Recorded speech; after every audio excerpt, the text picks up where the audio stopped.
سنیں میری بات، مجھے بڑی تکلیف ہے، چند دن سے بڑی تکلیف سے گزر رہا ہوں میں۔ ہاں، ایک بچی کا ایک دن فون آیا، وہ کہنے لگی مولانا دعا کر دیں کہ اللہ اتنا دے دے کہ میرا اپنا گھر بن جائے۔ سننا بہت غور سے بھائیو، تم بھی سننا۔ لوگ کہتے ہیں نہیں نہیں میں سگا بھائی ہوں اس کا، میں پوری زندگی خیال کروں گا۔ سنو، بھائی کا بہن کا فون ہے اور ابھی زندہ ہیں سب، کوئی دور کی بات نہیں ہے۔ سنیں، کہنے لگی مولانا دعا کرنا حضرت جی کہ میرا اپنا گھر بن جائے۔ میں نے کہا اللہ بہتر کرے، انتظامات کرے۔ اور اس کے بعد کہنے لگی میں ایک بات آپ سے کہہ سکتی ہوں؟ میں نے کہا کہو بہن۔ رونے لگی۔ اس نے کہا کوئی دعا ایسی بھی کر دینا کہ میرے باپ اور میرے بھائی بس مجھے اپنی بیٹی اور اپنی بہن سمجھنے لگے۔ میں نے کہا بات کیا ہے؟ اس نے کہا 11 سال ہو گئے میرے نکاح کو، میرے باپ نے 11 سال پہلے میرا نکاح کیا تھا اور آج تک کبھی میرے باپ کا خیریت پوچھنے تک فون نہیں آیا۔ لوگ کہتے ہیں بارش نہیں ہو رہی، کہاں سے ہوگی بارش؟ جس زمین پہ بے بس کے آنسو گرتے ہیں اس زمین پہ پانی نہیں گرا کرتا ہے۔ ہاں، اس نے کہا میرے باپ کا فون تک نہیں آیا۔ اس نے کہا 2 مرتبہ گھر گئی ہوں، ایک ماں کی موت پہ گھر گئی تھی، ایک بھائی کی موت پہ گھر گئی ہوں، اور اس میں بھی اس نے یہ کہا جتنے دن میں اپنے گھر پہ گئی نا میں نے اپنا راشن خرید کے اپنے بچوں کو پکا کے کھانا کھلایا۔ کہنے لگی میرے بچے مجھ سے پوچھتے ماں دنیا میں سب کے رشتہ دار ہوتے ہیں، کیا ہمارا کوئی رشتہ دار نہیں؟ دنیا میں سب کے اپنے ہوتے ہیں، 11 سال ایک گھر میں گھٹتے ہوئے ہو گئے، کبھی کسی نے ہمیں بلایا تک نہیں۔ یہ کہتے کہتے وہ بیٹی رونے لگی۔ وہ بھائی میں کیا جواب دیتا اسے؟ میں نے کہا باپ نہیں، اس نے کہا ہے۔ کہا بھائی کا بھائی بھی ہیں۔ میں نے کہا غریب ہے؟ کہا نہیں زمیندار ہیں۔ میں نے کہا پھر ایسا کیوں کر رہے ہیں؟ کہا میں نہیں جانتی، اور مجھے بتا۔ میں نے کہا کبھی تو نے اپنے بھائیوں سے حق نہیں مانگا؟ اس نے کہا میں نے اپنے بچوں کے لیے ایک وقت کا کھانا مانگا تو ہماری بھابھی نے ہمارا ہاتھ پکڑ کے گھر سے نکال دیا۔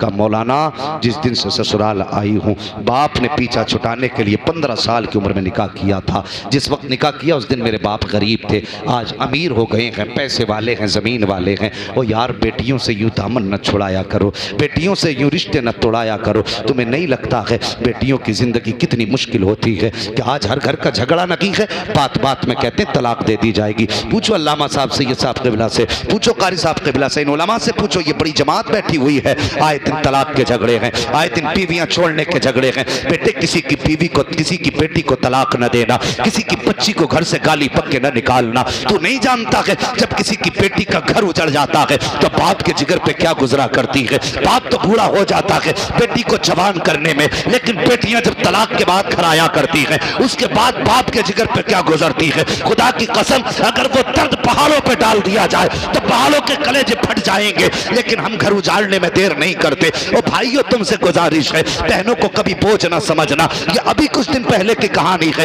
ایک بچی کو طلاق دی گئی، 3 بچیاں لے کے میکے پہنچی ہے اور اپنے باپ کے دروازے پہ گئی۔ باپ تھا، اس نے بیٹی کو بوجھ نہ سمجھا، بیٹی کی پرورش کرتا رہا۔ وہ بچی کہتی ہے کب تک باپ پالتا؟ ایک دن بچی کہنے لگی نانا ہمیں یہ چاہیے۔ کہ میرا باپ مزدوری کرنے گیا، جب بازار میں گیا بال سفید تھے۔ سنو بیٹو تم بھی سنو، کتنی بغیرتی سے باپ کو علیحدہ کر کے کھاتے ہو، اور کہتے ہو موج آ رہی ہے، باپ علیحدہ چھپر میں پڑا ہے، تجھے لنٹر میں موج آ رہی ہے، اور شرم آنی چاہیے ایسے بیٹے کو جس کے بیٹے باپ کو چھت نصیب نہ ہو اور بیٹا پنکھوں میں لیٹا ہو، جس کے باپ کو ہاتھ کا پنکھا نصیب نہ ہو، بیٹا اے سی میں لیٹا ہو۔ اور شرم کار اپنے باپ کو گرمی میں نہ لیٹا بلکہ آج ان کو اپنے اے سی کے کمرے میں لیٹا، مر کے قبر میں آئے گا قسم خدا کی تیری قبر بننے سے پہلے اللہ تیری قبر میں جنت کی ٹھنڈی ہوائیں چلا ڈالے۔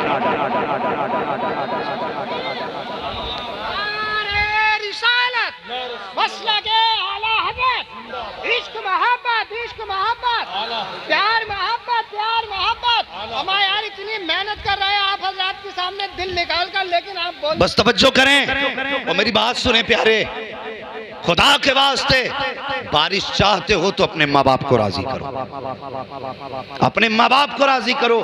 اور اس بچی کی بات سنو، اس نے کیا کہا معلوم ہے؟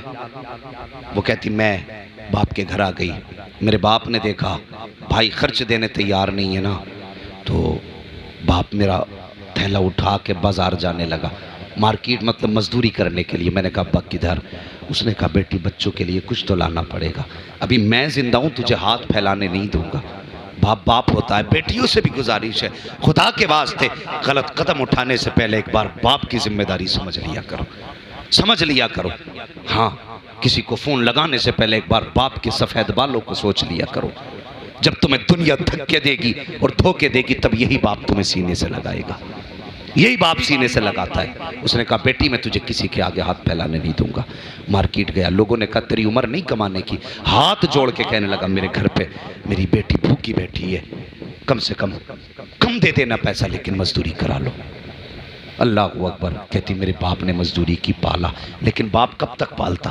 ایک دن باپ کی موت کا دن قریب آیا، اس نے بھائیوں کو بلایا، وہ بلا کے کہنے لگا سن میں جا رہا ہوں، اپنی بہن کو کبھی لاوارث مت ہونے دینا، یہ بڑے دکھ اٹھا کے آئی ہے، بڑے دکھ اٹھا کے آئی ہے، اسے اکیلا مت چھوڑنا۔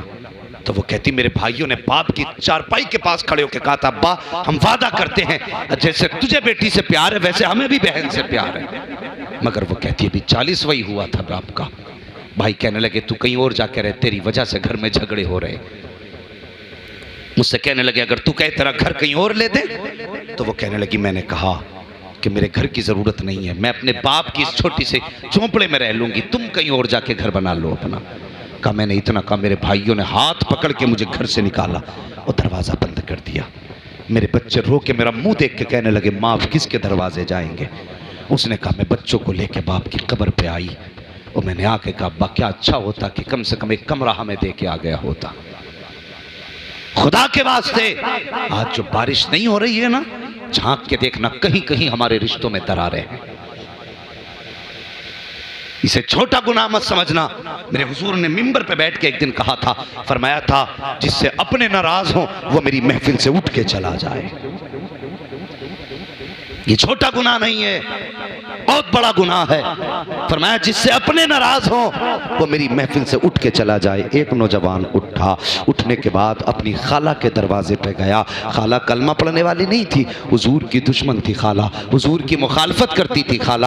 گیا خالہ کے دروازے پہ اور جا کے کہنے لگا خالہ مجھے معاف کر دے۔ اس نے کہا آج اچانک میرے دروازے پہ؟ تو جب سے تو نے کلمہ پڑھا میرے دروازے پہ نہیں آیا، آج کیا کرنے آیا ہے؟ اس نے کہا اگر تو معاف نہیں کرے گی تو میرا محبوب ناراض رہے گا۔ خاتون کہنے لگی کون ہے تیرا محبوب؟ کہا کہ جس کو تو گالی دیتی وہ میرا محبوب ہے۔ کہا کیا کہنا چاہتا ہے؟ کہا آج اسی محبوب نے کہا ہے جس سے اس کے اپنے ناراض ہیں اس سے میں بھی ناراض ہوں، جس سے اپنے ناراض ہیں وہ میری محفل میں نہ بیٹھے۔ کہا خالہ اگر تو معاف نہیں کرے گی تو میں اس کی محفل میں نہیں جا سکتا۔ اللہ اکبر۔ کہا اس نے یہ نہیں کہا کہ صرف اپنے ناراض سے مراد کلمہ پڑھنے والے ناراض؟ کہا نہیں، اس نے مذہب کی قید نہیں لگائی ہے، اس نے ملت کی قید نہیں لگائی ہے۔ کہا پھر؟ کہا بس مطلقاً کہا ہے اگر تو ناراض تو وہ بھی ناراض ہے۔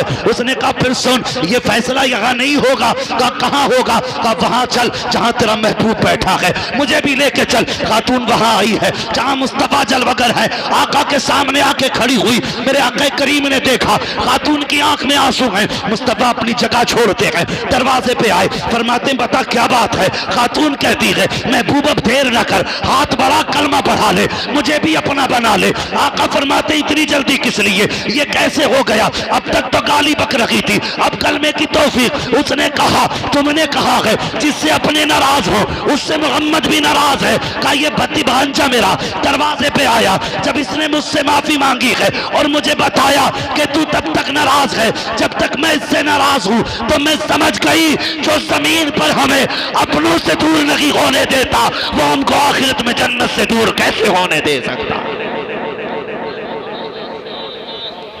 کی محمد سے وفا تو نے تو ہم تیرے ہیں، یہ جہاں چیز ہے کیا لوح و قلم تیرے ہیں۔